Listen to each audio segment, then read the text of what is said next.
안녕하세요. 이현우 작가입니다. 지금 우리나라 정부는 건설사 퍼줄 돈으로 나라를 살릴 수 있는데 그렇게 하지 않고 정반대로 건설사와 부동산을 살리기 위해서 나라의 미래를 죽이고 있습니다. 비정상적인 부동산 가격을 지탱하기 위해서 나라의 모든 자원을 갈아넣고 있어요. 이대로 가면은 대한민국이 사라지게 될 것입니다. 최근에는 서울 고분양가 아파트를 밀어내기 위해서 언론에서 구축 아파트를 열심히 띄우고 있습니다. 그래서 오늘도 언론의 허위 광고, 과대 광고, 그 이면을 파헤쳐 보도록 하겠습니다. 최근에 이렇게 밀어내기 분양하려고 하는 게 금리가 내려가지 않고 건설사, 저축은행, 신용위기로 이어질 그럴 조짐이 나타나고 있습니다. 그래서 그 조짐을 알아보도록 하겠습니다. 일단 지금 미국 고용 보고서가 발표됐는데 5월 고용이 27.2만 명으로 시장 예상치보다 10만 명 정도를 뛰어넘는 그 정도 고용이 일어났다고 해요. 지난주까지만 하더라도 언론에서는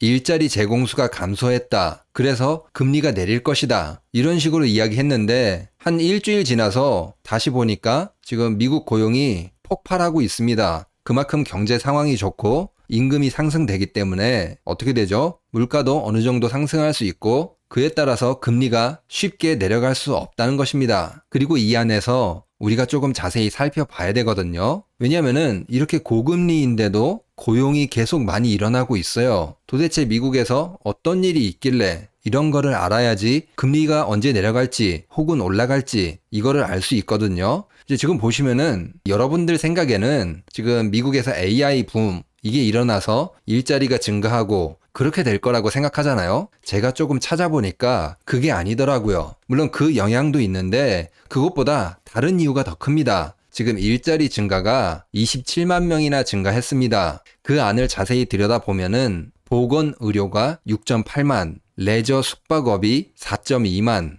거의 11만이나 됩니다. 그러니까 AI 혁명이 일어나서 미국의 일자리가 많이 증가한 줄 알았는데 그것 때문에 일자리가 생겨난 게 아니라는 것입니다. 그럼 이런 고용이 어떻게 됐을까? 이거를 분석해 봤을 때 지금 미국인들의 2024년 1분기 이자 배당 소득이 역대 최다라고 합니다. 4년 전보다 1000조 넘게 증가했어요. 1년이 아니라 한 분기입니다. 현금을 보유하고 있던 사람들, 미국은 금융자산에 많이 투자하거든요. 우리나라처럼 부동산 자산에 그렇게 많이 투자하지 않습니다. 그렇기 때문에 퇴직연금, 펀드, 채권, 금리에 맞춰서 다양하게 투자를 합니다. 그래서 미국인 중에서도 현금을 가지고 있던 사람들, 이들이 안전하게 5%를 충분히 가져갈 수 있는 그런 상황이 됐다는 것입니다. 뭐 때문에? 고금리 덕분 때문에. 그래서 이들이 이자와 배당을 많이 받았기 때문에 소비가 늘어났다는 거예요. 지금 미국 소비에서 우리나라 돈으로 한 2만 5천 원 하는 그런 햄버거 세트는 팔리지 않는데 크루즈 여행 상품은 불티나게 팔리고 있다고 합니다. 그러니까 상위 소득층들이 고금리 혜택을 받아서 안전하게 예금, 적금, 펀드 이런 데 투자한 돈으로 어떻게 하고 있다는 거예요?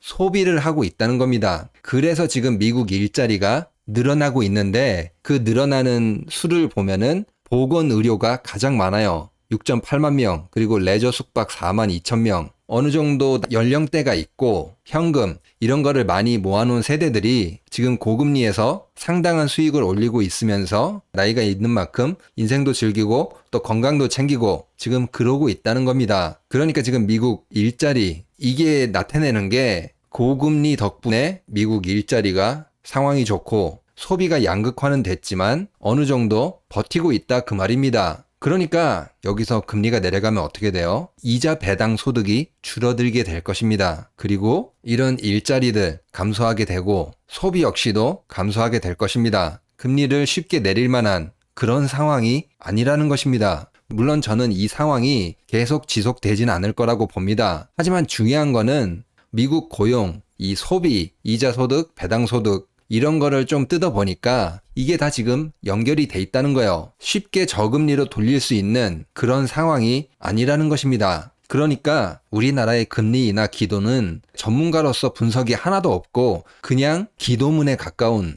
희망일기 그것에 가깝다는 것입니다. 예전 기사를 조금 살펴보니까 언론들도 전망, 가능성 이런 단어들만 계속 이야기하고 있습니다. 스스로 자신이 없다는 겁니다. 그러니까 지금 우리나라 언론은 제발 안 망하게 해주세요. 이렇게 기도하고 있다는 것입니다. 그런데 지금 현실은 어떻죠? 또 신용등급 강등을 맞았습니다. 이번 주에는 SK증권, 또 SKC, 여기가 신용등급 강등을 맞았습니다. 지지난주에는 OK저축은행, 지난주에는 키움예스저축은행, 여기가 신용등급 강등을 맞았거든요. 그런데 이번 주에는 SK증권, 여기가 강등을 맞았습니다. 그리고 지금 IBK저축은행에서 신용등급 강등을 맞진 않았는데 돈을 어디서 마련해 왔어요. 중소기업 은행에서 1,000억 원을 땡겨 왔는데 그만큼 상황이 좋지 않다는 겁니다. 자체적으로 해결할 수가 없다는 거예요. 일시적으로 위기는 모면했어요. 하지만 그렇다고 문제가 해결된 건 아닙니다. 진짜 마지막까지 왔다는 겁니다. 미국 금리가 내려가지 않는 상황에서 계속 이렇게 신용등급 강등 당하고 다른 데서 급하게 돈을 갖다 쓰고 계속 버티고 있는데 신용위기로 이어지는 전조라고도 볼 수 있는 것입니다. 물론 저축은행만 신용위기가 아닙니다. 지금 우리나라가 GDP 대비 가계부채가 자랑스럽게도 1위를 찍었다고 해요. 물론 이제 정부에선 1위가 아니라고 합니다. 스위스 126%, 호주 109%, 캐나다 102%, 우리는 93%, 이 정도 돼서 4위라고 하는데 사실 여기에 전세자금 포함하면은 가볍게 140%가 넘기 때문에 충분히 1위 자리를 지키고 있습니다. 그리고 가계부채는 1위를 했지만 기업부채는 아쉽게도 2위라고 합니다. 가계 기업이 지금 다 위험하다는 것입니다. 그러니까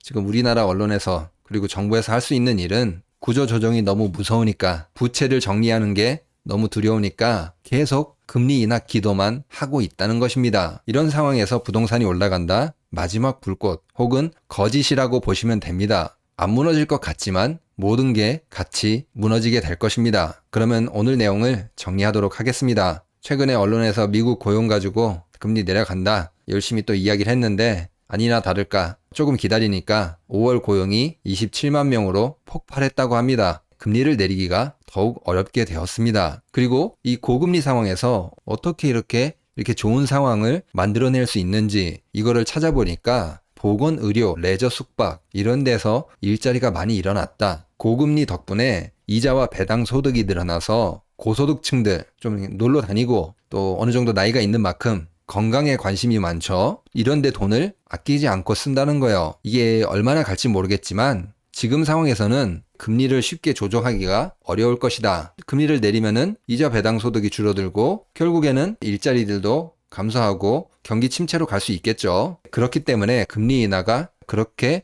우리나라 언론이 말하는 것처럼 쉽게 찾아오지 않을 것이다. 그 사이에 우리나라 PF 계속 부실이 터지고 있습니다. 지난주, 지지난주 OK저축은행, 키움예스저축은행 신용등급 강등을 맞았습니다. 이게 앞으로도 해결되지 않을 것이기 때문에 신용위기로 번질 가능성이 높다. 그리고 그 위기가 가계부채 그리고 기업부채 이런 데로 옮겨붙을 가능성도 매우 높다. 그 폭발 위력은 더더욱 커지게 될 것입니다. 영상을 마치기 전에 후원을 해주신 박정선님, 조경민님 정말 감사드립니다. 다른 분들도 후원을 해주시면은 영상을 만드는데 큰 힘이 되겠습니다. 그러면 오늘 내용은 여기서 마치도록 하겠습니다. 구독과 좋아요 꼭 부탁드립니다.